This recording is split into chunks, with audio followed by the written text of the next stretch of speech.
We have a Dodge Ram Promaster here with a couple codes active. P0299 is the one I was going after first, and then I'll go after that NOx code.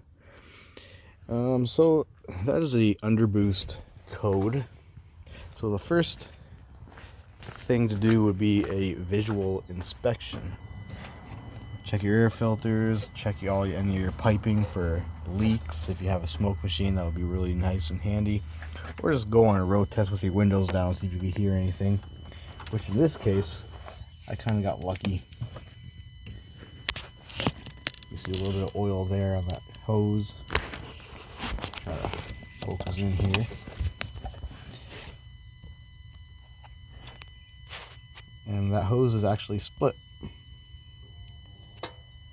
Split right there, so actually got pretty lucky on this job in finding that hose split. So gonna replace this charge air hose and go on a road test, see if we still have underboost issues.